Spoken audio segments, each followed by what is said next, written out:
أعوذ بالله من الشيطان الرجيم. بسم الله الرحمن الرحيم. الحمد لله فاطر السماوات والأرض جاعل الملائكة رسلا أولي أجنحة مثنى وثلاث ورباع يزيد في الخلق ما يشاء إن الله على كل شيء قدير. صدق الله العظيم. اللهم صل على محمد وعلى آل محمد كما صليت على إبراهيم وعلى آل إبراهيم إنك حميد مجيد. اللهم بارك على محمد وعلى آل محمد كما باركت على إبراهيم وعلى آل إبراهيم إنك حميد مجيد. 22ویں پارے کا 13واں رکوع سورہ فاطر کا آغاز ہو رہا ہے. الحمد للہ فاطر السماوات والارض، تمام تعریفیں اللہ کی ہیں جس نے آسمانوں اور زمینوں کو بنایا ہے. تمام تعریفوں کا مطلب یہ ہے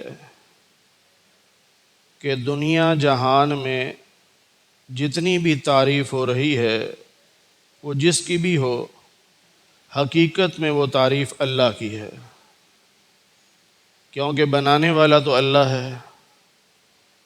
اگر کوئی کسی درخت کی تعریف کرتا ہے، کسی پھل کی تعریف کرتا ہے، کسی پہاڑ کی تعریف کرتا ہے، کسی انسان کی تعریف کرتا ہے، تو حقیقت میں وہ اللہ کی تعریف کر رہا ہے، کیونکہ ان سب کو بنانے والا اللہ ہے. جاعل الملائکۃ رسلا، زمین و آسمان کو بھی اللہ نے بنایا اور اللہ نے فرشتوں کو رسول بنایا، پیغمبر. وہ اللہ کا پیغام اللہ کے رسولوں تک لاتے ہیں، تو اس لیے فرشتوں کو بھی رسول کہا گیا. خاص طور پر جو 4 بڑے فرشتے ہیں، سیدنا جبرائیل علیہ السلام جو سب کے سردار ہیں، سیدنا میکائیل علیہ السلام، سیدنا اسرافیل علیہ السلام اور سیدنا عزرائیل علیہ السلام، یہ چاروں فرشتے رسول ہیں. اور ان کی گستاخی کرنا ایسے ہی ہے جیسے اللہ کے رسول کی گستاخی ہے. اس لیے کبھی بھی فرشتوں کی گستاخی نہیں کرنی چاہیے، ان پر لطیفے نہیں بنانے چاہیے.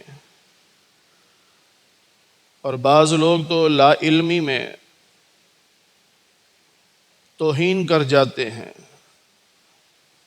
مثال کے طور پر معراج کا سفر بیان کرتے ہیں کہ سدرۃ المنتہا پر پہنچے تو سیدنا جبریل علیہ السلام نے ساتھ چھوڑ دیا. بھئی اللہ کا حکم تھا کہ آپ نے وہاں تک آنا ہے، وہ رک گئے. آگے اللہ نے اپنے محبوب کو خود بلانا تھا. لیکن بعض لوگ لا علمی میں یوں کہہ جاتے ہیں کہ دیکھو جبریل بے وفا نکلا، راستے میں چھوڑ گیا. اب یہ گستاخی ہے، توہین ہے. جبریل رسول ہیں اور سید الملائکہ ہیں، تمام ملائکہ کے سردار ہیں. اور فرشتہ جو ہوتا ہے وہ اللہ کے حکم کا پابند ہوتا ہے، وہ نافرمانی نہیں کرتا، اپنی مرضی نہیں کرتا.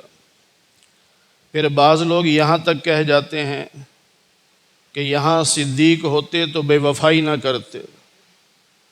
اب بھائی صدیق بھی اللہ کے حکم کے پابند، جبریل بھی اللہ کے حکم کے پابند. یہ تو ان کا کمال ہے کہ رب نے کہا رک جاؤ تو رک گئے، رب نے کہا آگے آؤ تو آگے آگے. اسی کو تو کمال کہتے ہیں. اس لیے کبھی کسی فرشتے کی توہین یا گستاخی نہیں کرنی چاہیے. الی اجنحۃ مثنی و ثلاث و رباع، اللہ نے جو فرشتے بنائے ان کے پر رکھے ہیں، بعض کے 2 پر ہیں، بعض کے 3 ہیں، بعض کے 4 ہیں، اللہ نے پر دیے۔ یزید فی الخلق ما یشاء، اور بعض کے پروں کی تخلیق میں اللہ زیادہ بھی کر دیتا ہے جتنا چاہے۔ جس طرح سیدنا جبریل علیہ السلام کے بارے میں نبی پاک صلی اللہ علیہ وسلم نے فرمایا کہ اللہ نے جبریل کو 600 پر دیے ہیں، 600 پر، اور صرف 2 پر اگر وہ کھولیں تو مشرق سے مغرب تک پوری زمین کو ڈھانپ لیں، صرف 2 پر۔ اور ان کا جو اصل قد ہے اس حالت میں تو کوئی دیکھ ہی نہیں سکتا۔ ہمارے نبی صلی اللہ علیہ وسلم کے بارے میں ہے کہ 2 مرتبہ آپ نے جبریل کو اصل حالت میں دیکھا، 2 مرتبہ۔ جبریل اگر اپنے اصلی قد پہ آئیں تو 7 زمین سے نیچے جو جگہ ہے جسے تحت الثری کہتے ہیں، وہاں ان کے پاؤں ہوں اور ان کا سر اللہ کے عرش سے ٹکرائے، اتنا قد اور 600 پر۔ تو اللہ فرما رہے ہیں کہ تعریف کے قابل تو اللہ ہے نا، جس نے آسمان و زمینوں کو بنایا، اور بھی جس نے ایسے فرشتے بنائے، پھر فرشتوں کو پر دیے، کسی کو 2، کسی کو 3، کسی کو 4، اور پھر سیدنا جبریل کو 600 پر دیے۔ تو یہ اللہ تعریف کے قابل ہے۔ ان اللہ علی کل شیء قدیر، اللہ تعالیٰ ہر چیز پر قادر ہے، وہ جو چاہے کر سکتا ہے۔ ما یفتح اللہ للناس من رحمت، اللہ تعالیٰ اگر رحمت کے دروازے کھول دے للناس، لوگوں کے لیے، یعنی اپنی مخلوق کے لیے اللہ اگر اپنی رحمت کے دروازے کھول دے تو فلا ممسک لہا، کوئی ان دروازوں کو بند نہیں کر سکتا، اللہ کی اس رحمت کو کوئی روک نہیں سکتا۔ وما یمسک فلا مرسل لہ من بعدہ، اور اگر اللہ دروازے بند کر دے، روک دے، کسی پر رحمت نہ کرنا چاہے تو فلا مرسل لہ من بعدہ، اللہ کے بعد کوئی ایسی طاقت نہیں جو ان دروازوں کو کھول سکے۔ رحمت کے دروازے اللہ کھولتا ہے، کوئی بند نہیں کر سکتا، اگر اللہ بند کر دے تو کوئی کھول نہیں سکتا۔ وَهُوَ الْعَزِيزُ، اللہ غالب ہے، زبردست طاقت والا ہے، الحکیم، حکمت والا ہے۔ کوئی سن کے کہہ سکتا ہے کہ اللہ پھر میرے لیے کیوں نہیں دروازے کھول رہا رحمت کے، میں اتنی دعائیں بھی کر رہا ہوں۔ تو اللہ کہتے ہیں میں غالب ہوں، جو چاہوں کر سکتا ہوں، لیکن اللہ حکیم ہے، حکمت والا ہے، اللہ کو پتہ ہے کہ میں نے کس کو کب نوازنا ہے، کس کو کب دینا ہے، یہ اللہ کو پتہ ہے۔ یا ایھا الناس، اے لوگو، اذکروا نعمت اللہ علیکم، اللہ کی نعمتوں کو یاد کرو جو اللہ نے تم پر کی ہیں۔ اللہ کی نعمتوں کو یاد کرو یعنی اللہ کا شکر ادا کرو۔ ہم یہ سمجھتے ہیں کہ جی مجھ پہ تو نعمتیں ہی کوئی نہیں ہیں، حالانکہ اگر تنہائی میں بیٹھیں اور غور و فکر کریں تو ہر انسان کو اللہ نے اتنی نعمتیں دی ہیں کہ وہ ان کو گن بھی نہیں سکتا۔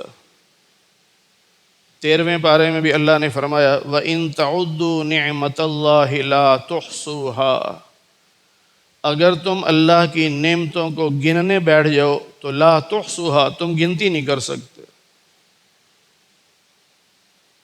کبھی بیٹھ کے سوچیں اللہ نے مجھے عقل دی ہے، دماغ دیا ہے، اگر اللہ پاگل کر دیتا تو میری کیا حالت ہوتی؟ اللہ نے مجھے پاؤں دیے ہیں جن سے میں چلتا ہوں، اگر یہ پاؤں نہ ہوتے۔ اللہ نے مجھے کان دیے ہیں جن سے میں سنتا ہوں، اور اگر یہ سننے کی طاقت اللہ چھین لے تو میری کیا حالت ہوگی؟ ابھی میں زبان سے بولتا ہوں، اگر اللہ زبان کو روک دے، بول ہی نہ سکوں تو میری کیا کیفیت ہوگی؟ تو اس لیے اللہ فرما رہے ہیں کہ لوگوں، اللہ کی نعمتوں کو یاد کیا کرو، اور یاد کرنے کا مطلب یہ ہے کہ اللہ کا شکر ادا کیا کرو، ناشکری نہ کیا کرو۔ حل من خالق غیر اللہ، کیا اللہ کے علاوہ کوئی خالق ہے؟ یرزقکم، جو تمہیں رزق دے، من السماء والارض، آسمانوں سے اور زمین سے۔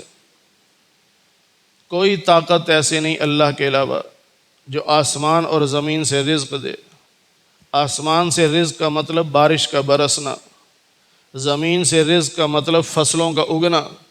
اللہ کے علاوہ کوئی بارش نہیں برسا سکتا، اللہ کے علاوہ کوئی فصلیں نہیں اگا سکتا، یہ سب اللہ ہی دیتا ہے۔ لا الہ الا ہو، اللہ کے سوا کوئی معبود نہیں، تو فَأَنَّا تُؤْفَكُونَ، تو تم کدھر بھٹک رہے ہو؟ یعنی اللہ کی عبادت کی بجائے تم غیر اللہ کی عبادت کرتے ہو، جس طرح مکہ کے مشرک بتوں کو سجدہ کرتے تھے، بتوں سے مدد مانگتے تھے، بتوں کو اپنا حاجت روا مشکل کشا سمجھتے تھے، اور کہا کرتے تھے کہ ہؤلاء شفعاؤنا عند اللہ، کہ یہ بت جو ہیں یہ قیامت کے دن اللہ کے ہاں ہمارے سفارشی ہوں گے۔ اللہ کہہ رہے سب کچھ کرنے والی ذات اللہ کی، تو پھر اللہ کی عبادت کرو، اللہ کا شکر ادا کرو، دائیں بائیں نہ بھٹکو۔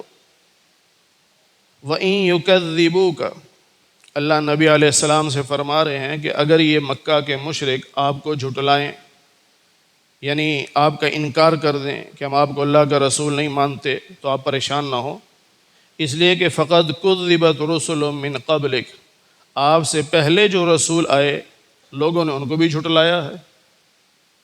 تو لوگوں کا تو کام ہے رسولوں کا انکار کرنا، جھٹلا دینا، تو اگر آپ کو جھٹلائیں تو آپ پریشان نہ ہوں، کیونکہ آپ سے پہلے رسولوں کے ساتھ بھی ایسا ہوا ہے۔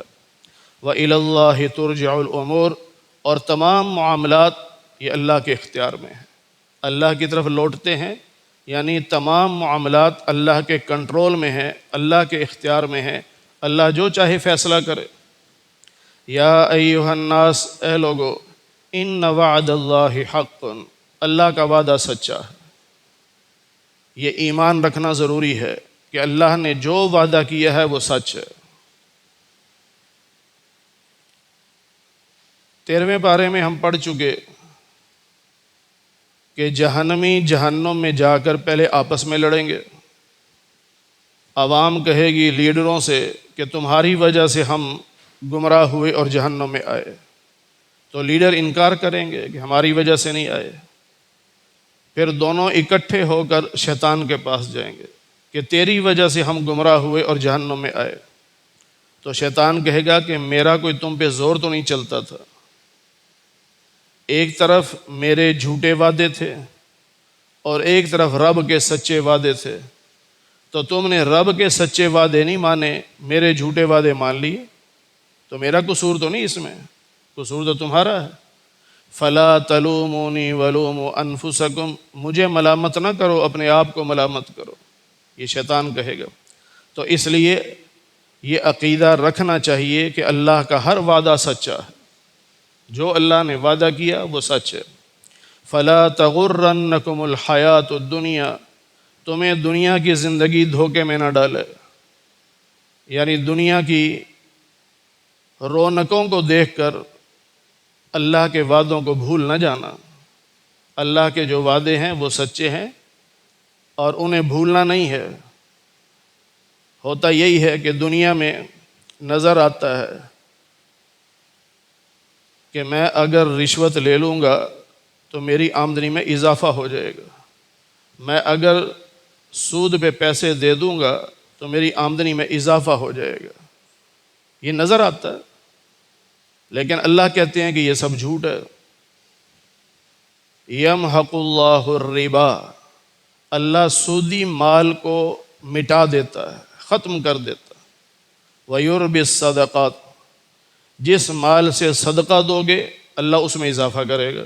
اب یہ اللہ کا وعدہ ہے، لیکن ہم کہتے ہیں کہ نہیں، ہمیں تو یہ نظر آ رہا ہے کہ 1,00,000 روپیہ دیا ہے، 1,10,000 واپس لیا تو بڑھ گیا، لیکن اللہ کیا کہہ رہے ہیں؟ یہ بڑا نہیں ہے۔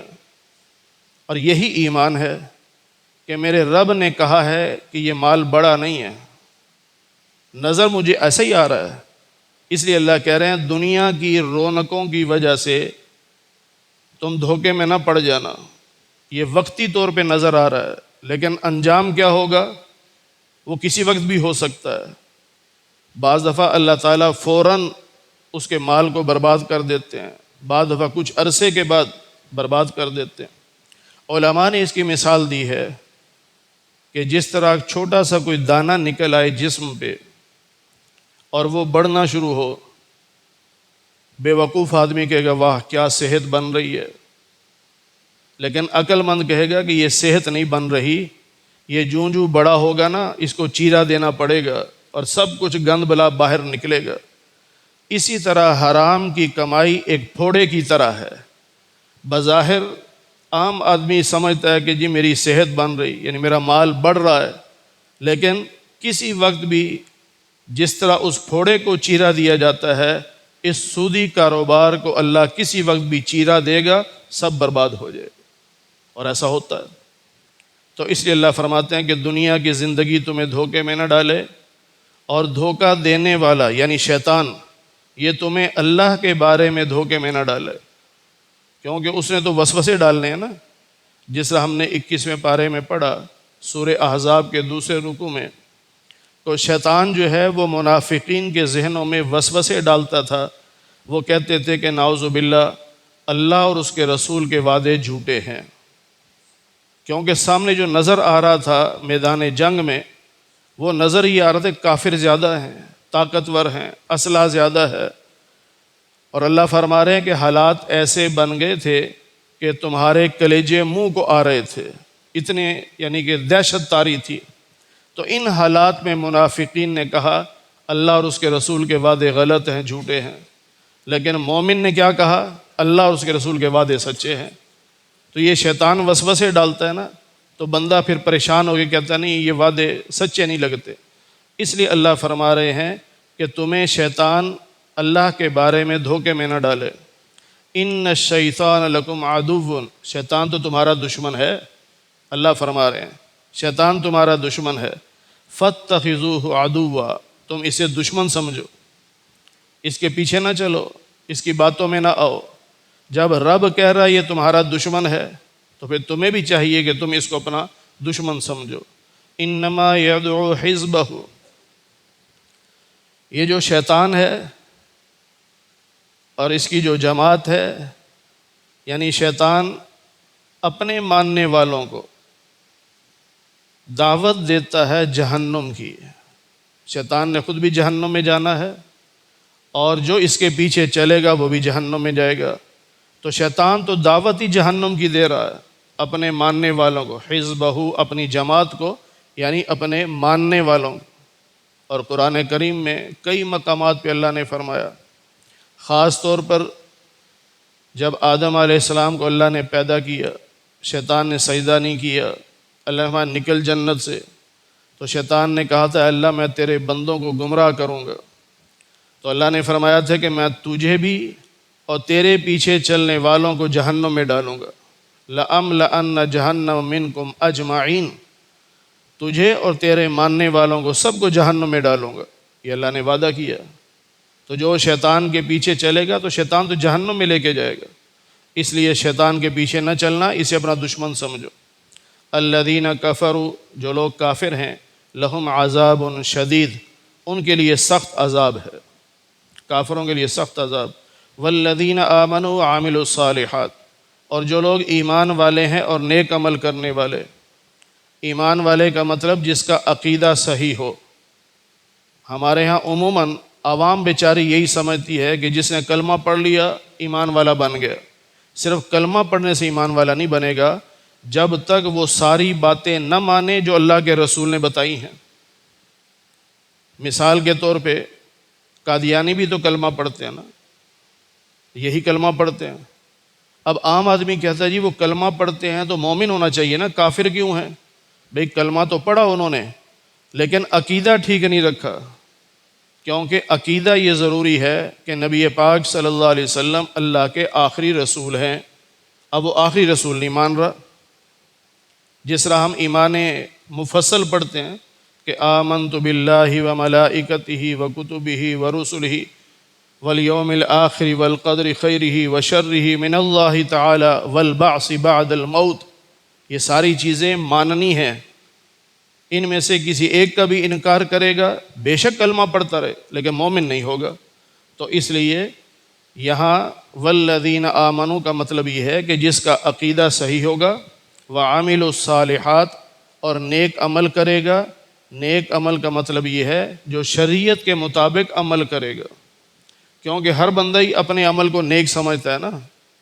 جو بھی بندہ کرتا ہے عمل وہ اسے نیک ہی سمجھ رہا ہوتا ہے کہ میں جو کر رہا ہوں ٹھیک کر رہا ہوں۔ اللہ کہتے نہیں، تمہارے کہنے سے نہیں، جس کو شریعت نیک عمل کہے گی وہ عمل کرے تو لہم مغفرۃ، ان کے لیے مغفرت کا اعلان ہوگا، وَأَجْرٌ کبیر، اور بہت بڑا اجر دیا جائے گا۔